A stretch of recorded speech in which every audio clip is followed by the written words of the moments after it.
যোৰহাট চহৰৰ এটি চিনাকি নাম MD কাৰ্ছ নামেই যাৰ পৰিচয়। আমাৰ ইউজ কাৰ ডিলাৰত 4চকীয়া 2চকীয়া বাহনৰ উপৰিও কমাৰ্চিয়েল আৰু প্ৰাইভেট বাহন উপলব্ধ উচিত মূল্যত।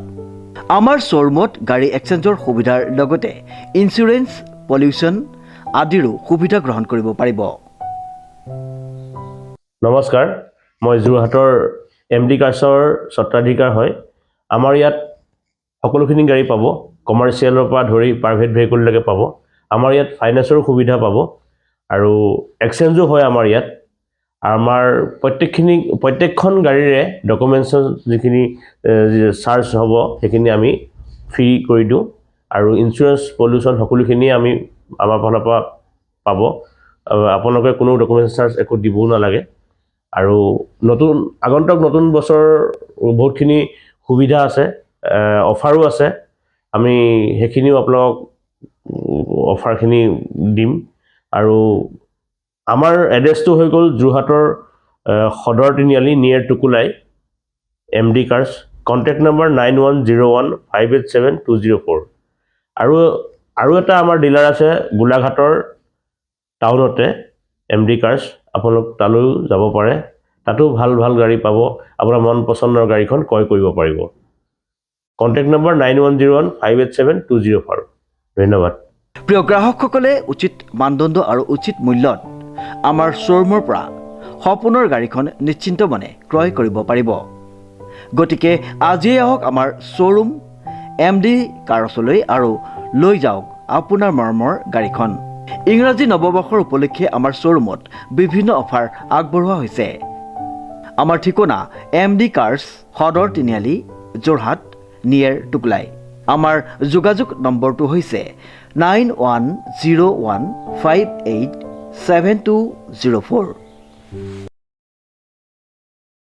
নমস্কাৰ, নিউজ নাওৰ ষ্টুডিঅ'ত মই শ্ৰীমন্ত মাধৱ বৰুৱা। চাওঁ আহক কি আছে আজি আমাৰ সংবাদ। যোৰহাট ষ্টেডিয়ামত বৰদলৈ ট্ৰফী ফুটবল প্ৰতিযোগিতা আৰম্ভ। নিউজ নাওৰ এক ৰিপৰ্ট।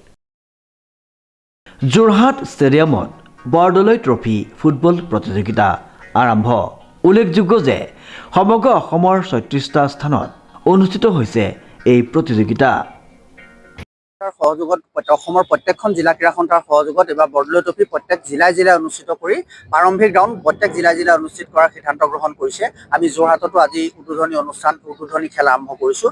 বৰদলৈ ট্ৰফী সমিতিখনৰ অসম চৰকাৰৰ মূল চিন্তাটো হ'ল যে অসমৰ প্ৰত্যেকখন জিলাৰ বচা খেলুৱৈসকল বৰদলৈ ট্ৰফীত অংশগ্ৰহণ কৰক। তাতোতকৈ উল্লেখযোগ্য কথাটো হ'ল বৰদলৈ ট্ৰফী টীমবিলাকত আণ্ডাৰ-19 প্লেয়াৰ খেলোৱাৰ সিদ্ধান্ত লৈছে। 5টা টীম প্ৰতিদিনত থাকিব লাগিব, প্লেয়িং 11ত 2জন থাকিব লাগিব।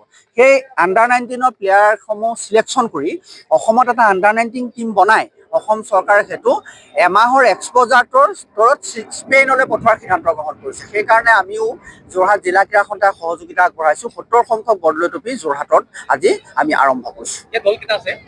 8টা দল। প্ৰত্যেক জিলাৰ টপ 8 টীমে ইয়াত অংশগ্ৰহণ কৰিছে। প্ৰশাসনিক জিলাৰ ভিতৰত খেলখন অনুষ্ঠিত হৈছে। আমাৰ যোৰহাট, তিতাবৰ 2টা মহকুমাৰ ভিতৰত যোৰহাটত টপ 8 টীমে ইয়াত অংশগ্ৰহণ কৰিছে। আজি ৰমাকান্ত ফুটবল ক্লাব আৰু ৰঞ্জিত ক্লাব, যোৰহাটৰ 2টা অতি পুৰণি ফুটবল ক্লাব, 2টাই এতিয়া উদ্বোধনী মেচত অংশগ্ৰহণ কৰিব। যোৰহাটত উদ্বোধনী খেলখনিত অংশগ্ৰহণ কৰে ৰমাকান্ত ক্লাব বনাম ৰঞ্জিত ক্লাবে। উদ্যোক্তাসকলে জানিবলৈ দিয়া মতে যোৰহাটত সৰ্বমুঠ 8টি দলে অংশগ্ৰহণ কৰিব। যোৰহাট ষ্টেডিয়ামত অনুষ্ঠিত হোৱা ফুটবল প্ৰতিযোগিতাৰ শুভাৰম্ভণিৰ প্ৰথম দিনা বিভিন্নজন গণ্যমান্য ব্যক্তিৰ লগতে ক্ৰীড়াপ্ৰেমী ৰাইজ উপস্থিত আছিল। সমগ্ৰ অসমৰ লগতে আজি যোৰহাট জিলাতো জিলাভিত্তিক আমাৰ যিবিলাক যোৰহাট জিলা ক্ৰীড়া সন্থাৰ পঞ্জীয়নভুক্ত যিবিলাক ক্লাব, সেই ক্লাবসমূহৰ মাজত আচলতে বৰদলৈ কাপ যিখন ট্ৰফী, বৰদলৈ ট্ৰফী ফুটবল প্ৰতিযোগিতাখনি পূৰ্বৰ দৰে নহয়, এবাৰ নতুনকৈ বেলেগ এটা ষ্টাইলত আৰম্ভ হৈছে। প্ৰথমতে জিলাভিত্তিক হ'ব, তাৰপিছত ক্লাষ্টাৰ ভিত্তিক হ'ব, তাৰপিছত প্ৰত্যেকটো ক্লাষ্টাৰৰ পৰা 2টাকৈ দল গৈ পেলাই মূল বৰদলৈ ট্ৰফী ফুটবল খেলখন খেলিবগৈ। আজি যোৰহাটত আমাৰ প্ৰথম উদ্বোধনীমূলক খেলখন অনুষ্ঠিত হৈছে। উদ্বোধনীমূলক খেলখন খেলিছে ৰঞ্জিত ক্লাব বনাম ৰমাকান্ত FC দলে আৰু যোৰহাট জিলা ক্ৰীড়া সন্থাৰ অধীনত মুঠ 8টা দলে এই খেলখনত অংশগ্ৰহণ কৰিছে। ডিজি বৰাৰ ৰিপৰ্ট, নিউজ নাও।